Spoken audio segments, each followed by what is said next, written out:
Subukan natin mga ka-farmers yung kanilang trabaho. Alright! Malamig na dito sa ilalim. Bigat. Okay. Hiha!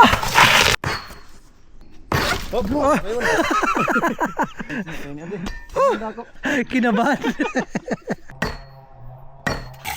Ayos na mga ka-farmers. Meron na tayong source of water.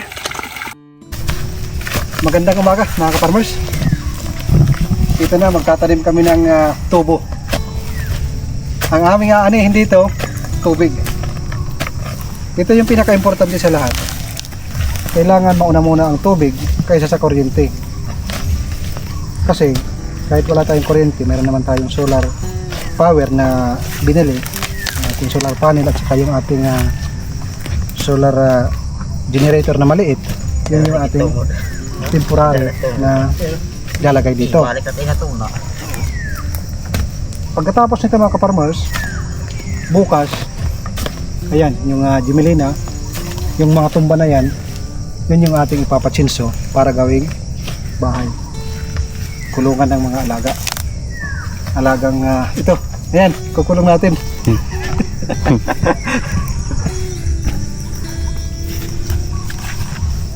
Mano-mano mga ka-farmers sa paggagawa ng Jetmatic. Ayan yung process. Ayan, kukunin ko yung tubo at saka yung Jetmatic. Pakiyaw ang banat mga ka-farmers. Pakiyaw yung kanilang gusto. Ayaw nila ng Morales. Pakiyaw.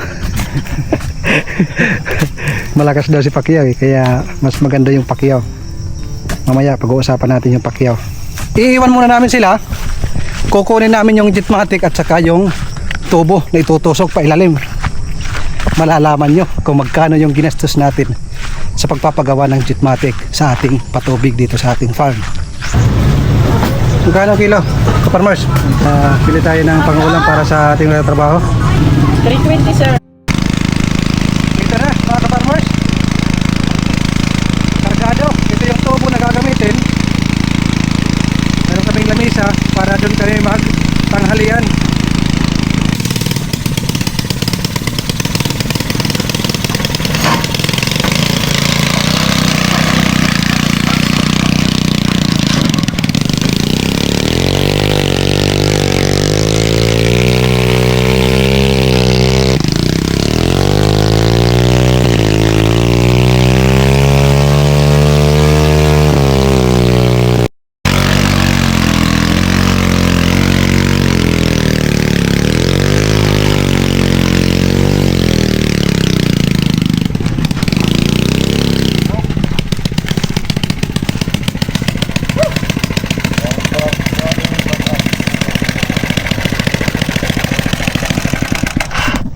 Napaka-espesyal ng susi.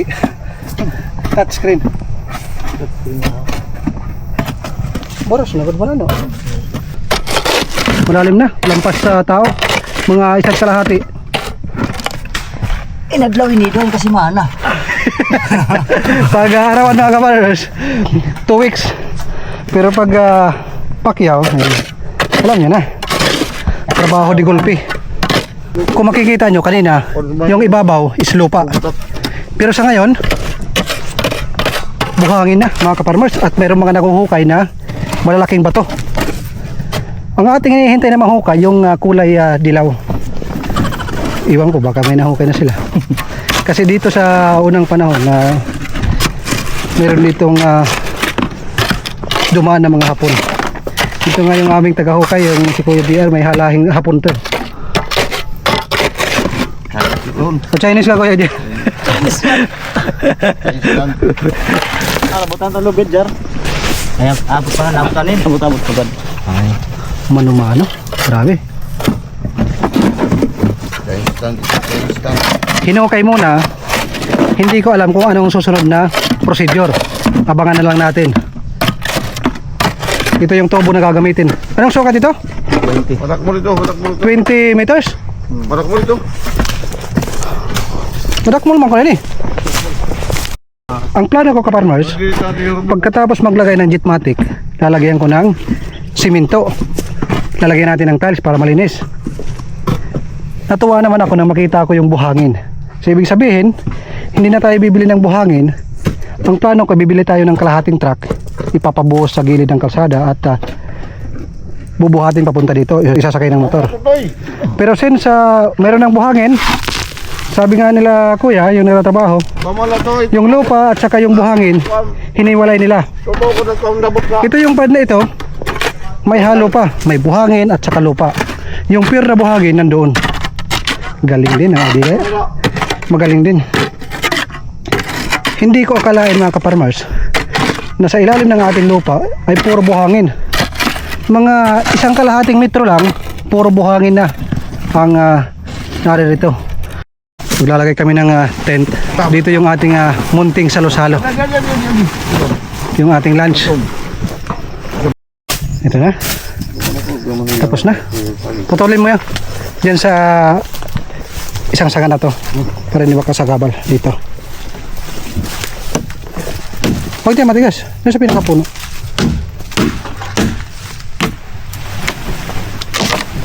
Block filter. Tent pa lang ka-farmers. Ayos na. Paano pa kaya kung mayroon na ditong bahay? Ito yung Jetmatic na ilalagay. Tapos ito naman yung tubo. Ang presyo nito sa tindahan nasa 3,000 plus. Depende sa nagbibinta. Pero nabili ko siya ng 2,000 kasi second hand na siya. Pero ayos pa. Wala pang gas-gas mga kaparmers. Mayroon lang konting kalawang. Normal lang yan sa mga Jetmatic. Ang pangalawa, kailangan natin bumili ng anong sukat ito? Kuya JR? Dos. Ha? Dos. Dos. Tapos, kailangan may butas. Pumunta ako doon sa welding shop, pinabutasan ko. Ayan, maraming butas yan. Siguro mga 1 metro ang binutasan nila. Kung mayroon kayong welding machine, pwede nyong diskartehan. Hiniwa, 4 na beses o 6, tiniklop, at saka pinukpok hanggang maging matulis. At saka winelding. Yun na, ito yung ibabaon. 20 feet ito, 20 meter? 20. Feet. 20 feet. Ang dami na ng buhangin ko mga kaparmers. Hindi ko na kailangan bumili para sa pangsimento. Tulad ng aking sinabi, lalagyan natin ng tiles para malinis. Once na magkatay tayo ng manok or baboy, malinis yung ating pagkakatayan. Boy! Subukan natin mga kaparmers yung kanilang trabaho. Alright!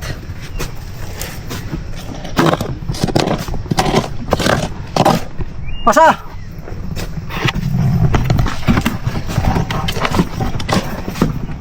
Mga kaparmers, malamig na dito sa ilalim. Bigat. Oh. Okay, game! Wow. Okay. Hiha! Hindi bira mga kaparmers yung ganitong trabaho. Lumabas yung aking pawis. Nabawasan na nga 200 calories yung aking sugar. 3 silang gumagawa. Teamwork mga kaparmers. Dahil malalim na, isa yung nasa ilalim, isa yung nakaabang dito, at isa yung tagabuhos.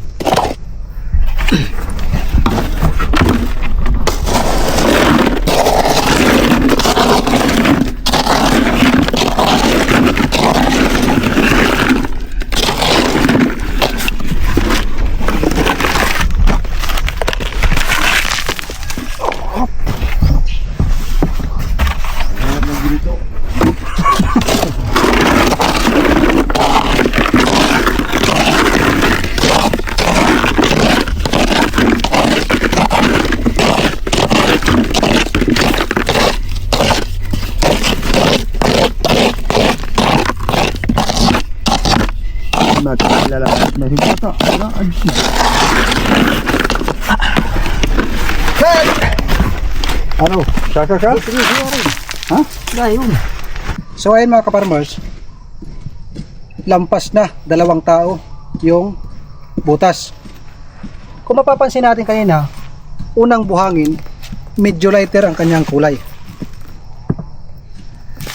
Nang lumipas ng ilang oras, lampas na 2 tao, ito na ang kulay ng buhangin. Lapit ka.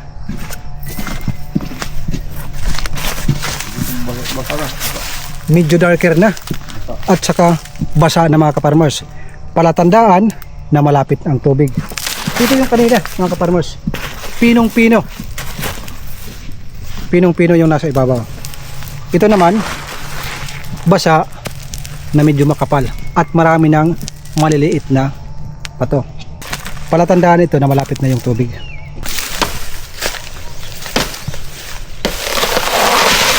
Oh. Gurang na mga kaparmers.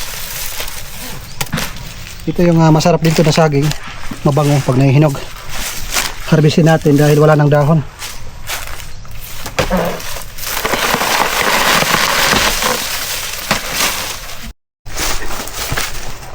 Break time muna mga kaparmers. Naamoy na nila ang tubig, kaya relax muna. At ang kasunod na gagawin, ito na, papasok na yung tubo at gagamitan niya ng masonitor. Ito yun, hiniram muna yung masonitor. Ito yung kanilang sandata para mabaon yung isang tubo na ito.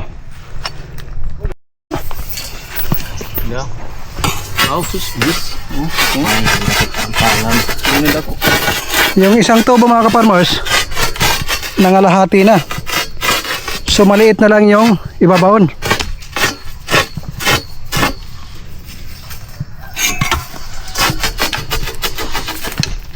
Mga kaparmers natin, kung kayo ay nagtitipid at kaya nyo naman magbutas, napakasimple lang ang gagawin. Bubutasan nyo yung kakasya yung tao, 2 tao por sobra yung bubutasin, at saka bibili ng tubo. Depende yon kung merong tubig ang inyong lugar, pero kung mahirap ang tubig, 2 tubo ang kakailanganin. Ang purpose ng kawayan na ito mga kaparmers, gagamitin ito para apakan, dahil popokpokin yung tubo mula doon sa itaas. So ito magsisilbing apakan. Merong isa nasasampa, tapos popokpokin pababa yung tubo hanggang maging dito na lang, at saka ibabalik yung lupa. Sabi ko sa kanila, huwag ibabalik yung buhangin, yung lupa ibalik, tapos dito tayo kukuha ng lupa mga kaparmers na itatakip. Dahil ang plano ko dito, gagawa tayo ng maliit na swimming pool para pag pumupunta dito yung ating mga bata or meron tayong bisita sa susunod, maganda yung ating view, at kung may mga bata, maaari silang makaligo.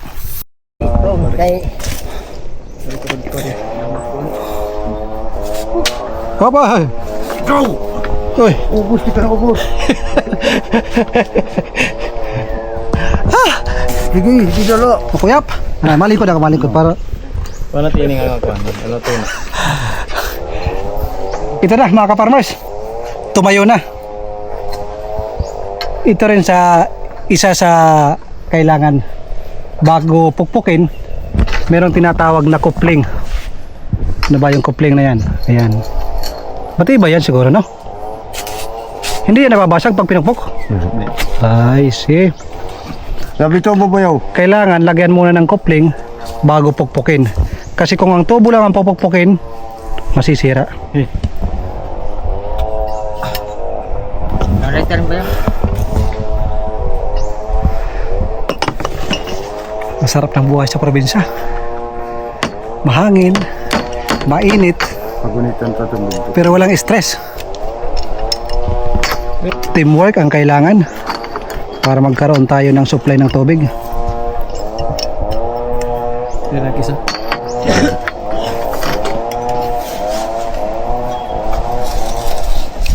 Para matanggal tiyat ko na. Konton. Sige, trade.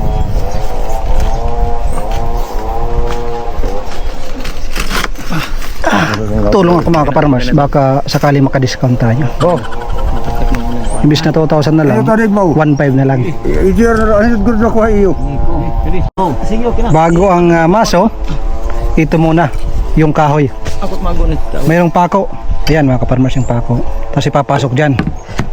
Ito na, sisimulan na. Oo, maluto. Okay lang yan, hindi naman nag-iisa. Yan ha. Tubig. Ha, kakaptan ko? Ha? Bangin, mapugpug kita kang kamot. Uyaw. Gana. Ay Pantay ha? Oo. Okay. Hinay na. Istingan mo ko lang. Utila.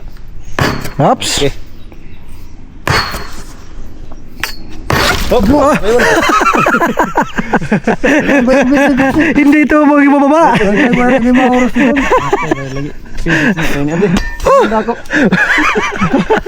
Kinabahan. Pag nakatugaw ko. Kinabahan. Ay, nga muna.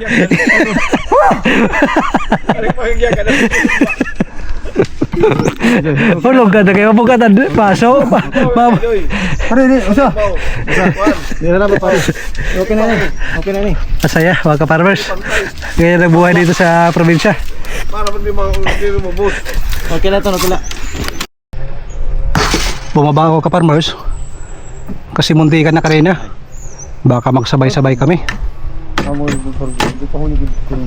Pag magsabay-sabay kami, wala makakakita. Buti yung mayroong ebidensya. Dalawa sa taas, isa yung umahawak. Isang araw lang ito, Pantayat ka. tapos na ito. Mamaya, inshallah, mayroon na tayong malinaw na tubig. Dahan-dahan nang bumabao ng tubo. Alas 11 na.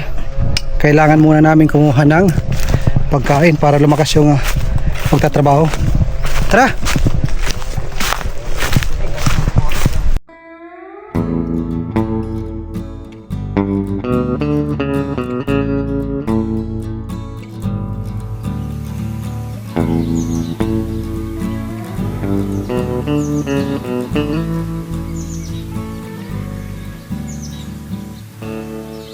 Kadarating lang namin sa pagkuha ng aming lunch. Ngayon, ito na mga kaparmers, sinusukat kung mayroong tubig. Yan yung kanilang paraan para masukat kung mayroong tubig gamit ang higot o nylon.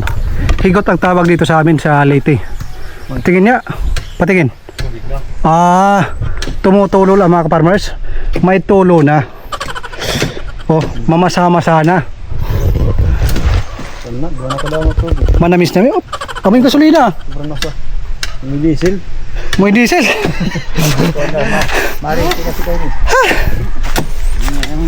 Yung kanilang ginamit, kasi yung ginamit nyo kanina. Maso. Ito yung ginamit nila kanina, nagka-pira-piraso. Sumamit sila ng mga iba't ibang kahoy. At ngayon, ito ang pinakamatibay na gagamitin nila. Para sa akin ito lang ang pinakamatibay. Kasi ito lang ang meron. Bayabas mga ka-farmers. Alas 12:30 na mga ka-farmers. Isang putahe lang muna. Tiis muna tayo sa humba.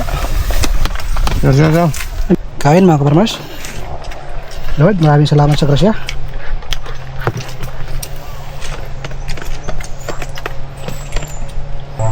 Pasensya na sa mga OFW natin dyan sa Middle East. Lambot ng taba. Malapit na mga ka-farmers. Nangangamoy pira na. Alay. Malambot na. Mag-aalas 2 pa lang ng hapon.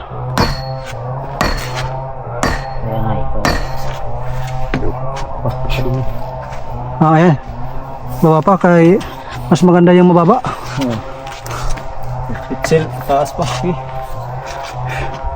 Ay, nalainit ko para tayong.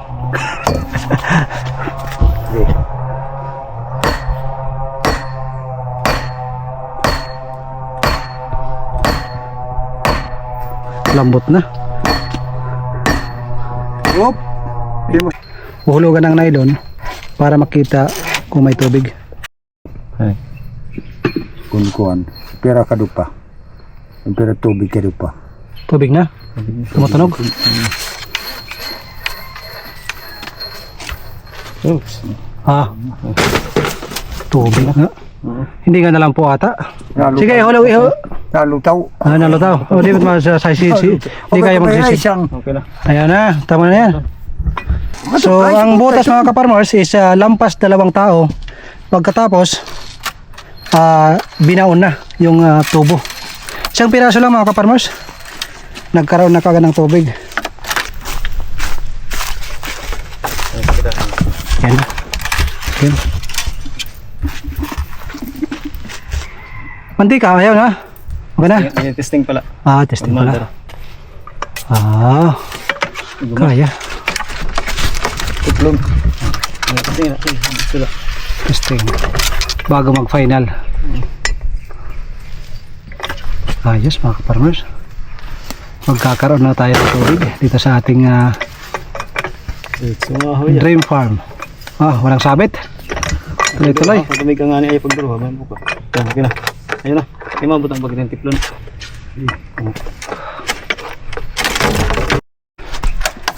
Nilagyan muna ng tiplon at saka isinalpak na.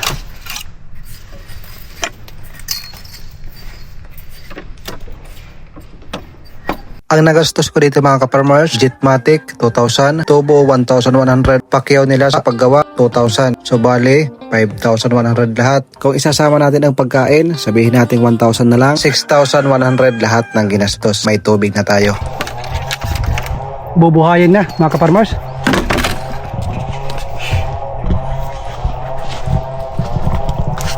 Ipapakita ko sa inyo kung gaano kalalim ito.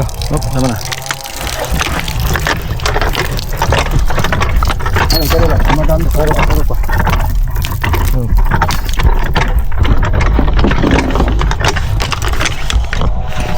Ganyan lang yung lalim mga kaparmers.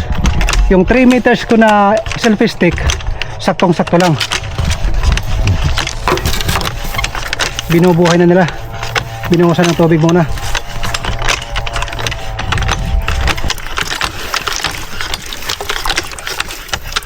Tiga, ito barasong pa.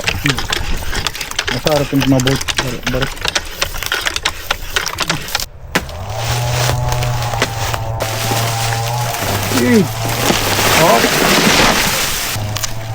Limang.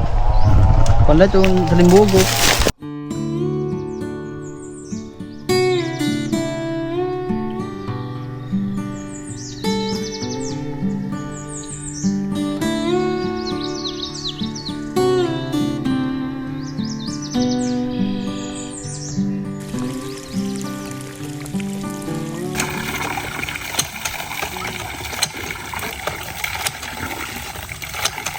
Ayos na mga kaparmers.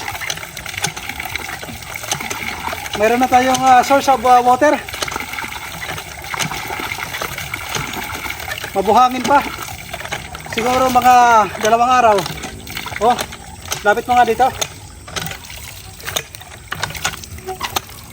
Puro buhangin pa. Puro buhangin pa yung kasama sa tubig. Sabi ng mga gumawa, 2 araw hanggang 1 week, wala na yung buhangin. Lakas mga kaparmers. Bisig pinagdabon.